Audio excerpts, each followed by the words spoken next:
खुदावंद यसुम मसीह के कादर और जलाली नाम में आपकी सलामती हो। व्यूअर्स, मैं हूँ आपकी होस्ट सीमी इमैनुअल और आप देख रहे हैं प्रोग्राम नाकाबिले यकीन।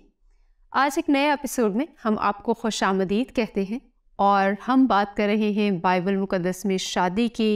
और जब शादी में बिगाड़ होता है तो मुआशरे में बिगाड़ होता है और फिर बात तलाक की तरफ जाती है। और पास्टर शजीद खान साहब हमारे साथ मौजूद हैं। पास्टर साहब खुशामदीद। शुक्रिया। पास्टर साहब, आपको बहुत शुक्रिया कि आप ना सिर्फ आपने बड़ी तफसील से आपने पिछले प्रोग्राम्स में शादी के मुतालिक बताया, तो उसके साथ आपने तलाक की भी बात की, बिगाड़ की भी बात की। तो बात जब तलाक पर पहुंचती है तो हम तो ज़रूर आपसे पूछेंगे कि अब बाइबल मुकद्दस में से आप हमें बताइए कि तलाक का क्या तसव्वुर है, क्योंकि बाइबल मुकद्दस में तलाक को पसंद तो नहीं किया जाता, लेकिन उसकी डेफिनेशन, उसकी सारी चीज़ों को तो आप ही बयान कर सकते हैं। शुक्रिया सिस्टर। इसमें बाइबल मुकद्दस में खुदा के बारे में बयान किया गया है कि खुदा ताला चंद एक चीज़ों से बेजार होता है, जिनमें से तलाक एक चीज़ है। ठीक है। और मलाकी की किताब उसके दूसरे बाब में, मलाकी नबी के सहीफ़े में ये बात लिखी है उसके दूसरे बाब में, तो हम उसको पढ़ लेते हैं ताकि हमारे लिए बहुत आसानी हो। उसके दूसरे बाब की 14वीं से 16वीं आयत में है, खुदावंद तेरे और तेरी जवानी की बीवी के दरमियान गवाह है, तूने उससे बेवफाई की है, अगरचे वो तेरी रफ़ीक और मनकूहा बीवी है। और क्या उसने एक ही को पैदा नहीं किया, बावजूद ये कि उसके पास और अरवा मौजूद थीं? फिर क्यों एक ही को पैदा किया? इसलिए कि खुदा तरस नस्ल पैदा हो।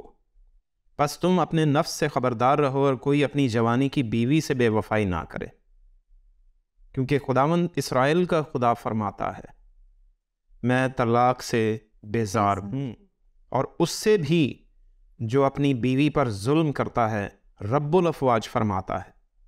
इसलिए तुम अपने नफ्स से ख़बरदार रहो ताकि बेवफाई ना करो। यहाँ पे जो 16वीं आयत में लिखा है ना कि इससे भी जो अपनी बीवी पर जुल्म करता है, तो इसके लिए जो लफ्ज़ इस्तेमाल हुआ है उसके एक माना है लिबास, पोशाक।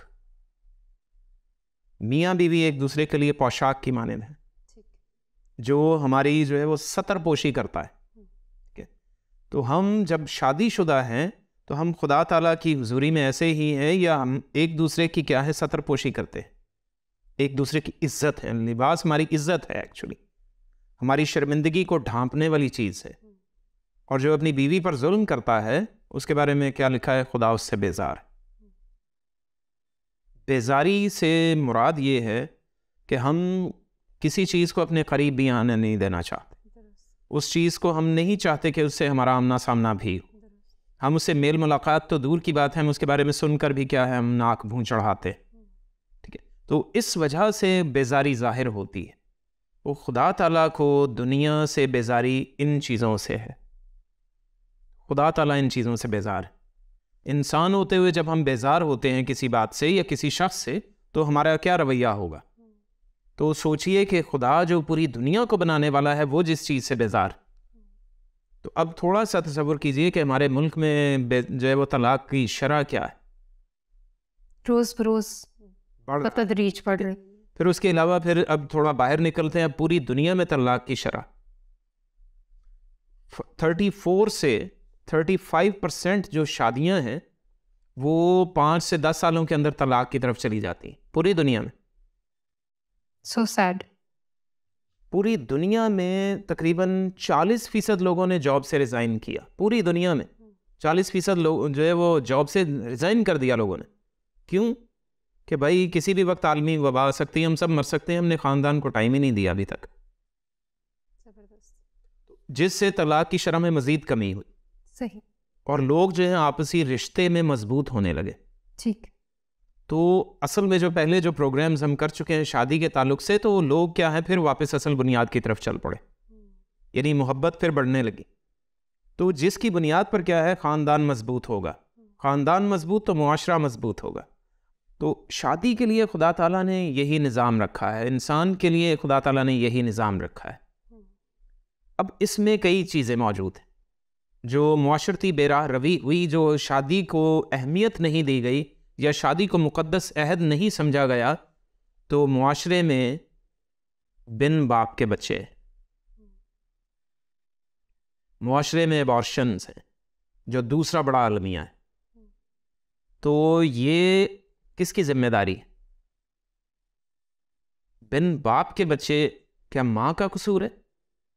नहीं, जिम्मेदार कोई शख्स है। ये मैस्कुलिन रिस्पॉन्सिबिलिटी थी, मर्द की जिम्मेदारी थी जो उसने कबूल नहीं की। मर्द ने अपनी जिम्मेदारी छोड़ दी, उसने इस जिम्मेदारी को कबूल नहीं किया। बच्चे माँ बाप की जिम्मेदारी होते हैं, तो माँ तो उसको जिम्मेदारी को निभा रही है, लेकिन बाप ने जिम्मेदारी कबूल नहीं की तो बुज़दिल साबित हो गया। देखिए, मैं बहुत बड़ी बात कह रहा हूँ, बुज़दिल साबित हो रहा है। जो जिम्मेदारी का सामना नहीं करता, जो जिम्मेदारी को कबूल नहीं करता, वो बुज़दिल है, वो घबरा गया है, डर गया। तो जो डर गया सो मर गया। यही हमारा उसूल है, हमारे मुआशरे का, हमारी दुनिया का यही उसूल है। तो जिसकी बुनियाद पर बिगाड़ पैदा होते हैं, जब वो बच्चा परवान चढ़ेगा, यानी उसके दो ही हल हैं ना, या तो एबॉर्शन है या फिर क्या है, या उसको जो है परवान चढ़ाइए। जब वो बच्चा बड़ा होगा तो बाप तलाश करेगा, तो क्या उसकी शख्सियत मुकम्मल हुई? बाप की शफकत के बिना वो परवान चढ़ा है। किसी इदारे में हो सकता है, घर में भी परवान चढ़ा हो, तो किस नज़र से उसे देखा जाएगा? किस तरह से उसकी शख्सियत परवान चढ़ेगी? वो कभी भी अच्छा फर्दे मुआशरा नहीं हो सकता। हो सकता है, मैं ये नहीं कह रहा हूं कि सब ऐसे होते हैं, वो हो भी सकता है बहुत अच्छा इंसान हो, लेकिन उसके अपने जो है वो शख्सियत में क्या है, वो कहीं ना कहीं खला मौजूद होगा, वो परेशानी का शिकार होगा, वो कहीं ना कहीं जो है वो एतमाद की कमी का शिकार होगा। उसे मालूम ही नहीं कि बाप की शफकत में बाप कैसे कंधों पर उठाता है, उसे मालूम ही नहीं कि बाप कैसे घोड़ा बन के मुझे चलाएगा, उसे मालूम ही नहीं कि बाप ने उंगली पकड़ के कैसे चलाया।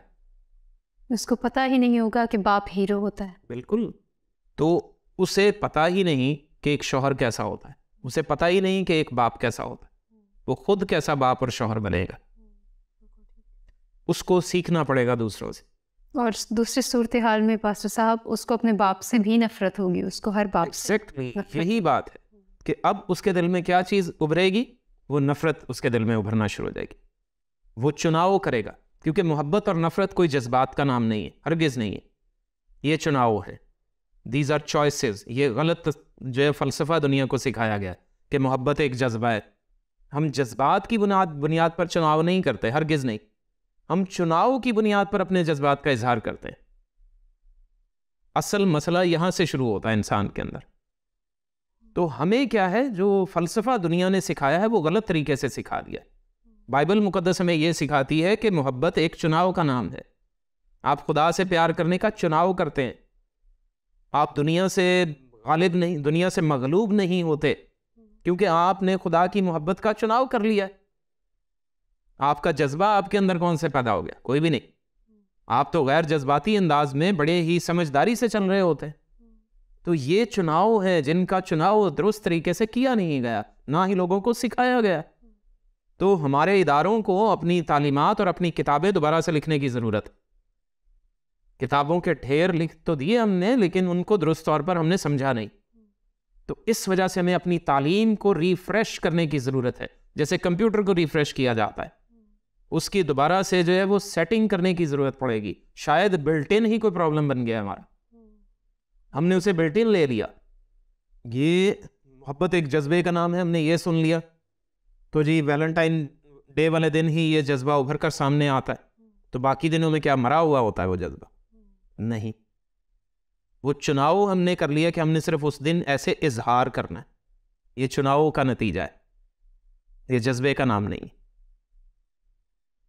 तो ये हर रोज़ की ज़रूरत है। हमें हर रोज़ उस मोहब्बत का क्या करना था? इजहार करना था, लेकिन बेहूदगी से नहीं।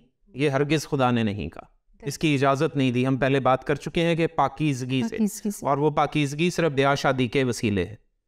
हमारी मोहब्बत का इजहार सिर्फ ब्याह शादी में जायज़ है, बाकी कोई भी जरिया हमें नहीं कहा गया। दुरुस्त। अब जब तलाक की बात आई तो फिर उसमें ये मामला निकल आया कि हमें क्या है, या तो दो वजूहत होती हैं, या तो एबॉर्शंस होते हैं, यानी इस्कात होता है, कता कर दिया जाता है, कत्ल किया जाता है। इसका असल मतलब ये है, यानी कत्ल हम करना जायज़ समझते हैं और जिम्मेदारी कबूल करना हम जायज़ नहीं समझते। ये है डर, ये है खौफ। अपनी शर्मिंदगी को छुपाने के लिए, अपनी झूठी अना को छुपाने के लिए हम क्या करते हैं, कत्ल पर भी आमादा हो जाते हैं। साइंस ये बताती है, बायोलॉजी ये बताती है कि जो बेबी होता है उसका साइज जो है, वो जो किसी भी किताब में एक फुल स्टॉप लगाया जाता है ना, उससे स्टार्ट होता है बेबी, उतना साइज होता है, उतना सा वो सेल होता है, लेकिन वो जानदार है, वो जिंदा है, वो बेबी है। उसको सिर्फ फीटस कह देना वो काफ़ी नहीं है। ये तो एक लफ्ज़, एक इस्तिलाह जो है वो पैदा कर दी गई है, बना दी गई है, वो भी कुछ सालों से, वरना वो क्या है, वो बेबी ही है। जब आप उसको कता करेंगे, उसको काट डालेंगे, तो आपने मार डाला उसको, तो वो कत्ल है। तो खुदा कत्ल की सज़ा क्या रखता है, जहन्नम। कत्ल की सज़ा भी कत्ल होने के बराबर है। तो ये तो खून ना करना, ये छठा हुक्म है 10 हुक्मों में से, तो खुदा ने सख्ती से मना किया है।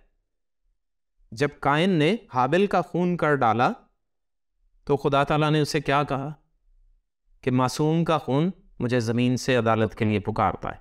ये मतन मैं बता रहा हूँ, यानी तेरे भाई का खून मुझे ज़मीन से अदालत के लिए पुकारता है, आदिल मुनसिफ को पुकार रहा है फैसला करने के लिए। तो क्या वो गलत फैसला करेगा कभी? हरगिज़ नहीं। अब कितने मासूमों का खून बहाया गया है, अरबों की तादाद में, तब से लेकर अब तक एबॉर्शंस हो चुके होंगे। अब जब उनका हिसाब खुदा करेगा तो फिर क्या होगा?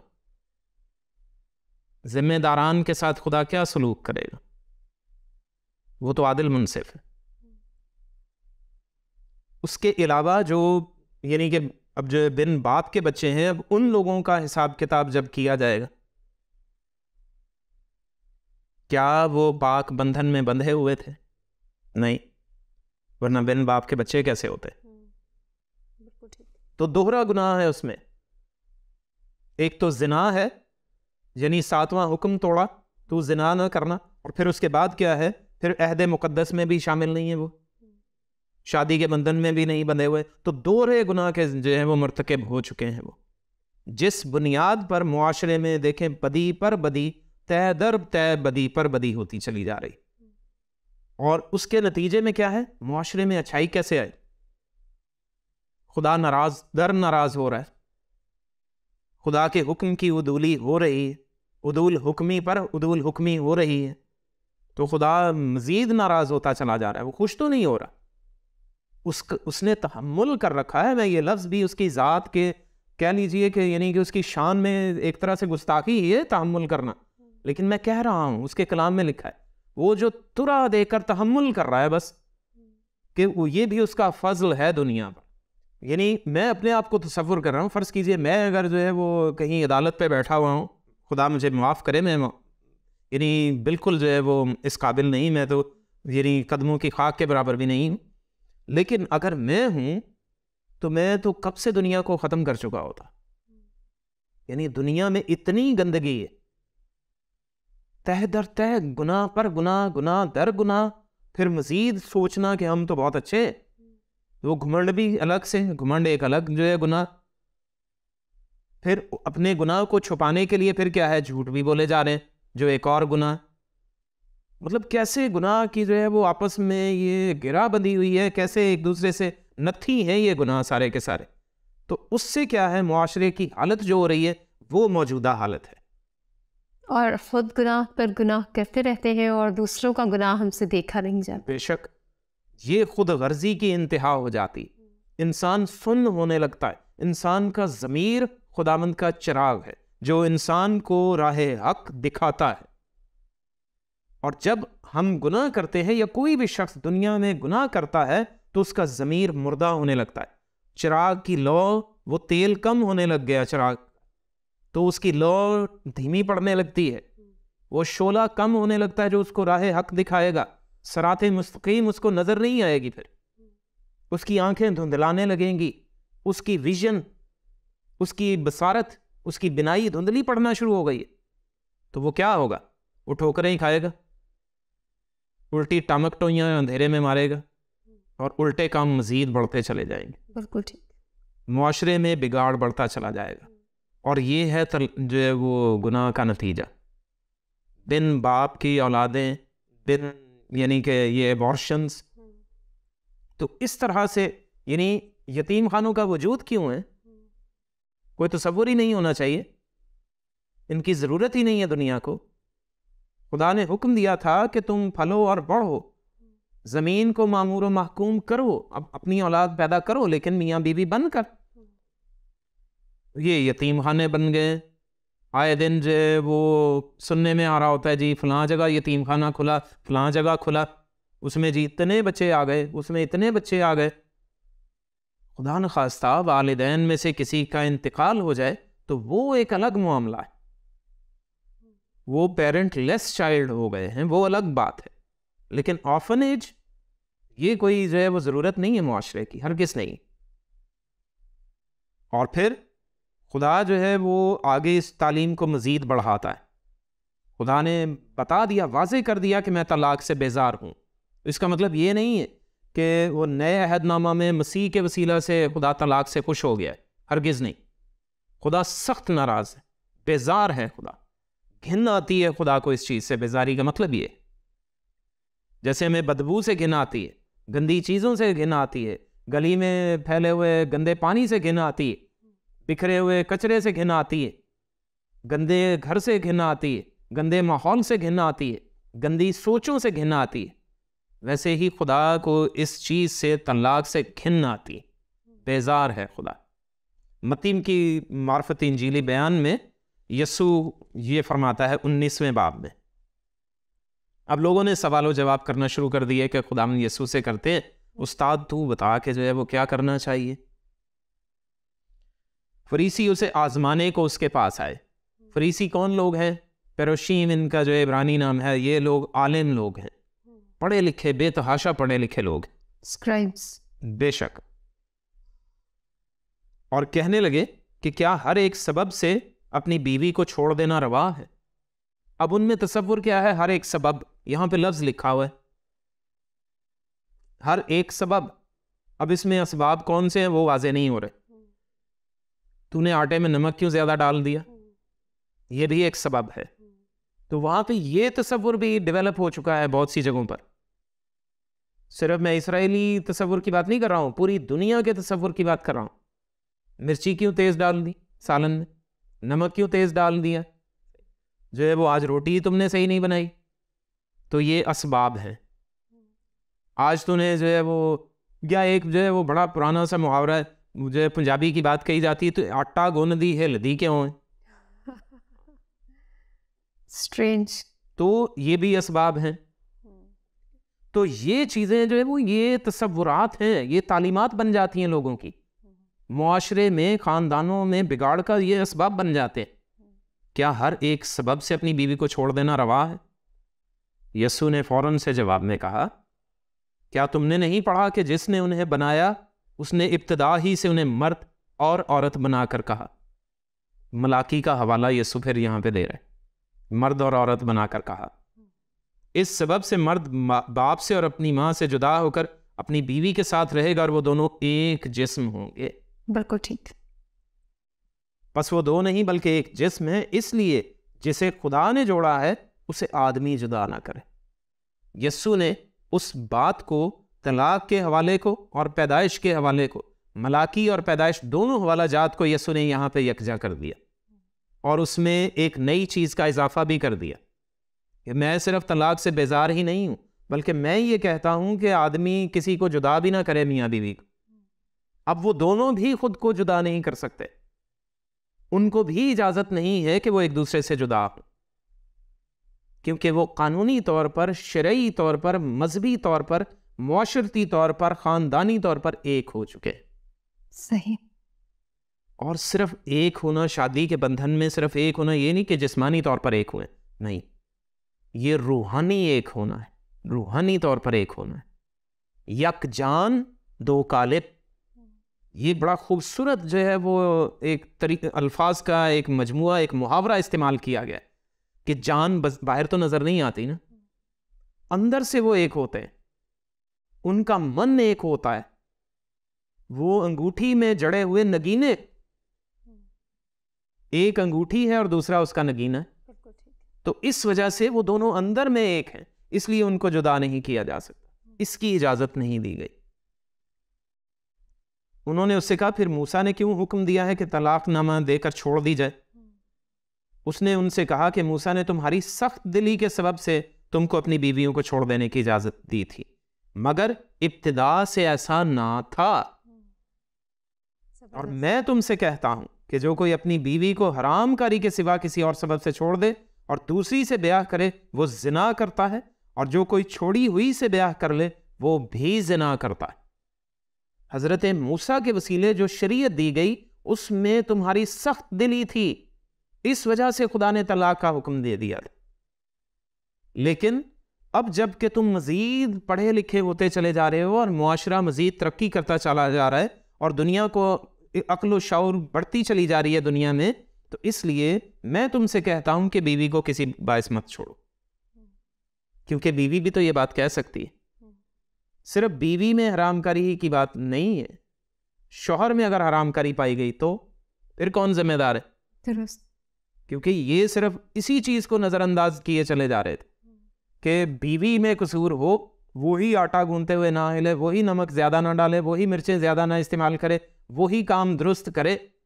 मैं वो चाहे बीमार भी हो तो मेरे कपड़े सही से धुले हुए, सही से इस्त्री हो, मेरी जुराबें सही जगह पड़ी हूँ, मेरे रुमाल सही जगह पड़े हों, हर एक चीज़ अपनी जगह पे नीट क्लीन भी मुझे मिले, बच्चे भी साफ सुथरे घर पे मिले, और मैं बाहर जो है वो बस महाराजा की तरह आऊँ और आके खा पी के सो जाऊँ, फिर उठ के काम पे चला जाऊँ। नहीं भी काम करूँ तो मेरे साथ ऐसा ही रवैया किया जाए, तो अपनी जिम्मेदारी भी तो मर्द साहब कबूल करे।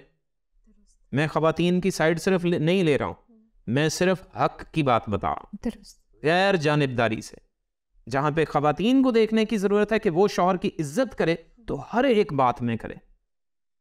अब वो अगर बीमार है तो शौहर को लाजमी बताए कि मेरी ये तबीयत है, मेरी इस हालत में मैं ये काम नहीं कर पाऊंगी, तो उसके इलाज के लिए शौहर की जिम्मेदारी है कि वो उसका साथ दे, वो उसका इलाज करवाए। बिल्कुल ठीक। और जिस हद तक वो उसकी मदद कर सकता है वो ज़रूर करे। अगर वो उसकी हेल्प नहीं करता तो फिर कसूरवार है, क्योंकि वो उसको मजीद बीमार करना चाहता है। बिल्कुल ठीक। इसी तरह से वो ये कहता है कि हरामकारी दोनों में ना पाई जाए, सिर्फ बीवी में ही नहीं, वो मर्द में भी हरामकारी ना पाई जाए। सही। क्यों? क्योंकि एक शख्स छोड़ रहा है तो वो फिर क्या है, एक खतरनाक काम कर रहा है, वो एक नया हुक्म तोड़ने जा रहा है। मुकद्दस अहद को तो पहले तोड़ रहा है और फिर वो क्या है, वो उससे जिना कराता है। बीवी को जो छोड़ देता है वो क्या है, वो उससे जिना कराता है। मतलब कितनी खौफनाक जो है वो सूरत हाल हो गई। ये 7वां हुक्म तोड़ने वाला शुरू हो गए लोग, और अब कोई छोड़ी हुई से जो ब्याह करता है वो भी जिना कर रहा है, एक और तीसरी पार्टी भी आके गुनाह करने लग गई, यानी मलहूबा बनना शुरू हो जाएगा। मुआशरे का जो है वो ऐसा हाल हो रहा है, और जो हो चुका है बज़ाहिर हम बड़े सफ़ेदी फिरी हुई कब्रों की तरह, जैसे यस्सु ने फरमाया था वो सूरत हाल होती है। बज़ाहिर बड़े साफ सुथरे, लेकिन अंदर से क्या है, दिल जो है वो सूखी हड्डियों और बदबू से भरा हुआ, जैसे कब्र होती।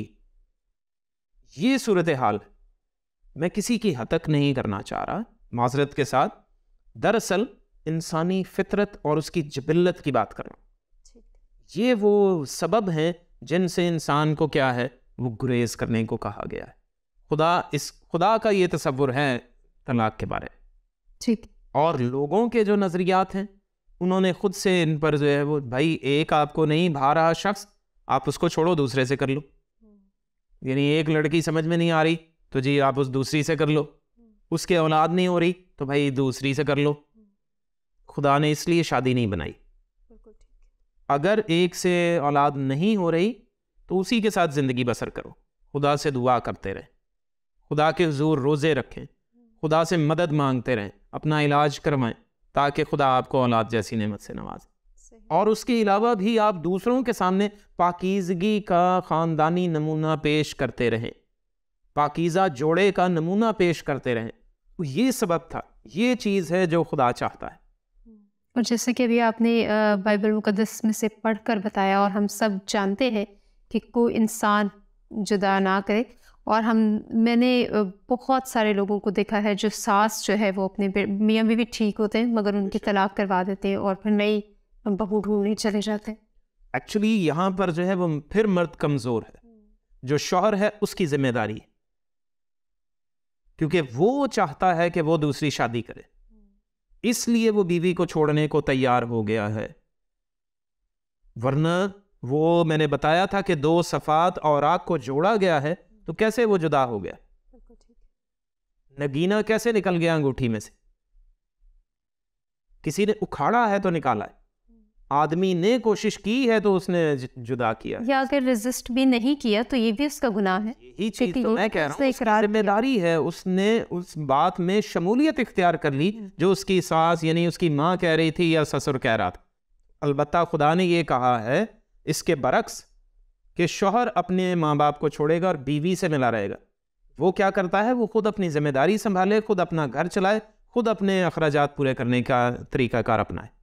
ये उसे कहा गया है। माँ बाप उसे मशवरा दे सकते हैं, अब ऑर्डर नहीं कर सकते। ये है बाइबल का तसव्वुर। वो उनके अहकामात को लेकर अपने घर को नहीं चला सकता। उसके बाप या माँ का जो हुक्म था वो उनके अपने लिए था, उनकी जो अपनी नसीहतें या अपने जो सोच थी वो अपने ख़ानदान तक महदूद थी। अब इसको अपना ख़ानदान चलाना है जिसमें उसका जीवन साथी शामिल है, और उसे उसके साथ मिलकर अपने ख़ानदान को बढ़ावा देना और तरक्की देना और चलाना है। अगर वो ऐसा नहीं करता तो अपनी जिम्मेदारियों से भाग रहा है, वो बुज़दिल है। बहुत शुक्रिया पास्टर साहब। और आपने तो प्रोग्राम के आगाज़ में ही बताया था कि बाइबल मुक़द्दस में शादी ही एक इतना बड़ा टॉपिक है कि आप चलते जाएंगे और पन्ने खुलते जाएंगे। और अभी हम तलाक पर हैं और हमें बहुत सारे क्वेश्चंस भी मौसूल होना शुरू हो गए हैं जी। तो हम ज़रूर कोशिश करेंगे कि हम आपको दोबारा ज़हमत दें और आप इन सारी चीज़ों को ज़रूर आंसर करें। बहुत शुक्रिया पास्टर साहब। Thank you. व्यूअर्स, उम्मीद है आज का प्रोग्राम आपको पसंद आया होगा। आपको बहुत सारी मालूमात मिली होंगी कि हम खुदा के कलाम के मुताबिक किस तरह शादीशुदा ज़िंदगी को गुजार सकते हैं ताकि तलाक जैसे मामलात से बचे रहें। अपना ख्याल रखिएगा, ज़रूर अपनी आरा से आगाह कीजिएगा और सवालात भेजते रहिएगा। देखते रहिए प्रोग्राम नाकाबिले यकीन।